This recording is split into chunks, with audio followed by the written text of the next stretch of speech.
Ferdinand Lumban Tobing adalah seorang pahlawan nasional Indonesia kedua asal Tapanuli setelah Sisingamangaraja ke-12. Ferdinand Lumban Tobing lahir di Sibuluan, Kabupaten Tapanuli Tengah, Sumatera Utara, pada tanggal 19 Februari 1899. Beliau adalah seorang dokter lulusan Sofia yang kini menjadi Fakultas Kedokteran Universitas Indonesia. Ia adalah anak keempat dari 9 bersaudara. Ayahnya bernama Herman Lumban Tobing dan ibunya bernama Laura Sitanggang.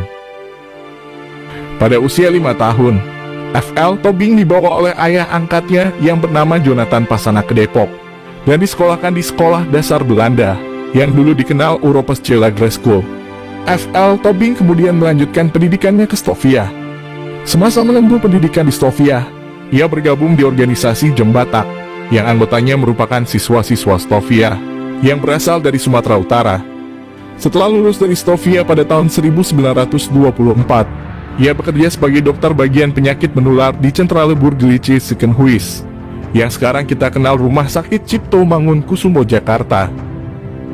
Setelah menjadi dokter di CBZ beberapa tahun, ia kemudian sering dipindah tugaskan.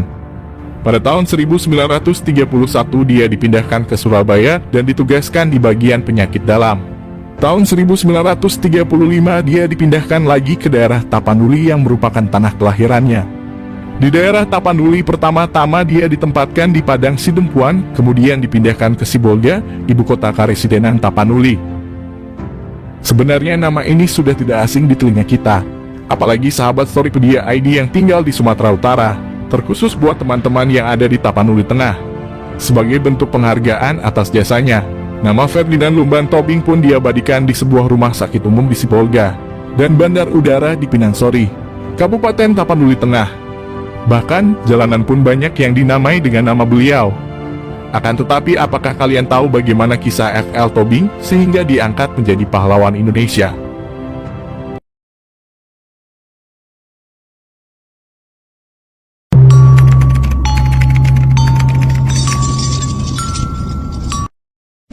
Peralihan kekuasaan di Indonesia dari Belanda kepada Jepang pada tahun 1942 memberikan pengalaman berharga bagi Ferdinand Lumban Tobing. F.L. Tobing, demikian namanya, kerap ditulis menyaksikan sendiri kekejaman dari Nippon terhadap orang-orang Indonesia. Dari sanalah aksi-aksi perlawanannya muncul. Tidak heran jika nantinya orang Batak ini dijadikan target pembunuhan tentara Jepang. Saat Jepang datang, F.L. Tobing masih berdinas sebagai dokter. Sejak tahun 1935 ia sudah bertugas di Sibolga, ibu kota karesidenan Tapanuli, yang kebetulan kampung halamannya sendiri. F.L. Tobing mungkin mengira kedatangan Jepang akan mendatangkan perubahan yang baik. Ternyata tidak, Jepang rupanya bisa sangat kejam, bahkan dibandingkan era kolonial Hindia Belanda yang pernah dialaminya. Tak lama setelah dari Nippon datang, F.L. Tobing ditugaskan sebagai dokter pengawas kesehatan bagi Romusa, kaum pribumi yang dipekerjakan paksa, termasuk membangun benteng di Teluk Sibolga. Ia melihat sendiri penderitaan saudara-saudara setanah airnya dipaksa bekerja untuk kepentingan penjajah. Belum lagi perlakuan kejam tentara Jepang. F.L. Tobing kerap mendapati para pekerja yang badannya hanya tinggal menyisakan kulit pembalut tulang saja dan terus diperlakukan sewenang-wenang. Dokter Batak ini akhirnya tidak tahan berlama-lama melihat kondisi tersebut. Ia pun memberanikan diri mengajukan protes kepada petinggi Jepang yang berwenang di situ. Tak hanya sekali dua kali, F.L. Tobing bersuara keras setiap melihat tindak kekejian serdadu Jepang terhadap para pekerja. Namun ia tidak pernah digubris. Pihak Jepang lama-kelamaan terusik juga dengan F.L. Tobing yang terus saja berisik. Namun mereka tidak bisa menindaknya secara terang-terangan mengingat ia berstatus sebagai tenaga medis. Maka itu Jepang memasukkan namanya ke dalam daftar target orang yang wajib dihabisi, walaupun tidak akan dilakukan dengan cara frontal. Nasib bujur rupanya masih menaungi F.L. Tobing. Ketika Jepang sedang mencari-cari cara yang paling tepat untuk membunuhnya, sang dokter justru berperan sebagai penyelamat. Suatu hari ada perwira polisi Jepang yang mengalami kecelakaan mobil, kondisinya amat parah. F.L. Tobing lantas menawarkan diri untuk merawat si korban yang tengah berjuang untuk lolos dari maut itu. Di bawah penanganan F.L. Tobing, keadaan polisi itu mulai membaik bahkan berangsur-angsur pulih. Hal itu membuat sikap orang-orang Jepang yang semula membenci bahkan berniat membunuhnya berbalik hormat kepada F.L. Tobing. Bahkan mereka pun berterima kasih kepadanya. Atas jasanya itu, ia ditunjuk menjadi ketua Shusangikai, semacam Dewan Perwakilan Daerah untuk Karesidenan Tapanuli pada November 1943. Bahkan, ia kemudian diangkat sebagai anggota Chusangiin, semacam Dewan Pertimbangan Pusat, bersama tokoh-tokoh lokal terkemuka macam Soekarno, Muhammad Hatta, Ki Hajar Dewantara, dan Ki Bagus Hadikusumo.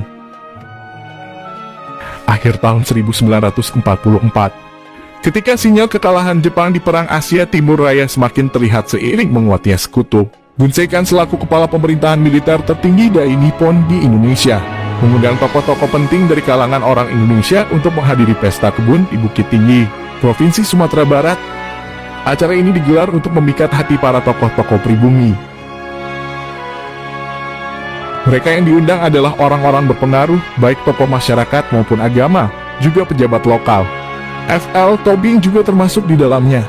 Pembagian hadiah, semacam lotre atau door prize, menjadi acara puncak dalam pesta kebun itu. F.L. Tobing ternyata beruntung saat itu ia mendapat hadiah berupa sarung.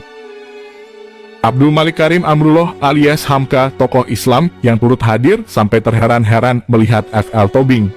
F.L. Tobing sangat bahagia menerima hadiah sarung yang kerap diidentikan sebagai perlengkapan ibadah untuk muslim itu. Hamka tahu betul kalau Dr. Batak itu adalah penganut Kristen yang taat. Usai Jepang hengkang dari Indonesia pada tahun 1945, karier politik F.L. Tobing memang kian mantap. Dari Shusangikai dan Chusangiin, ia diangkat sebagai residen Tapanuli pertama setelah Indonesia merdeka. Selanjutnya menjadi gubernur militer Tapanuli, Sumatera Utara hingga Januari tahun 1950, atau setelah penyerahan kedaulatan Indonesia dari Belanda secara penuh. Setelah itu anak si Bulga yang turut mengangkat senjata melawan Belanda selama masa revolusi fisik ini mulai menatap karier politik ke tingkat nasional. Selain menjadi Menteri Kesehatan, F.L. Tobing juga pernah mengisi posisi sebagai Menteri Penerangan dari tanggal 30 Juli 1953 hingga tanggal 12 Agustus 1955, serta menjadi Menteri Tenaga Kerja dan Transmigrasi dari tanggal 9 April 1957 sampai tanggal 10 Juli 1959. Meski pamornya tidak sementeren para pendiri republik lainnya, namun nama F.L. Tobing sangat bermakna bagi masyarakat Batak. Ia orang Batak kedua yang ditetapkan sebagai pahlawan nasional oleh pemerintah Republik Indonesia setelah Sisingamangaraja ke-12, Raja Negeri Toba yang melegenda itu. Presiden Soekarno menetapkan Sisingamangaraja ke-12 sebagai pahlawan nasional pada tanggal 9 November tahun 1961, sementara F.L. Tobing memperoleh gelar serupa kurang lebih setahun kemudian, tepatnya pada tanggal 17 November tahun 1962. Tanggal 7 Oktober 1962, Ferdinand Lumban Tobing wafat di Jakarta pada usia 63 tahun. Jasadnya dimakamkan di Desa Kolang, Kabupaten Tapanuli Tengah, Provinsi Sumatera Utara, dan namanya F.L. Tobing diabadikan sebagai nama bandar udara di Pinangsori, Kabupaten Tapanuli Tengah. F.L. Tobing adalah seorang Batak tulen Kristen pula, namun teramat dicintai oleh segenap rakyat Sumatera Utara yang pernah merasakan kepemimpinannya, termasuk umat Islam di dalamnya. Persis seperti kesan yang pernah digumamkan oleh sang ulama besar Buya Hamka.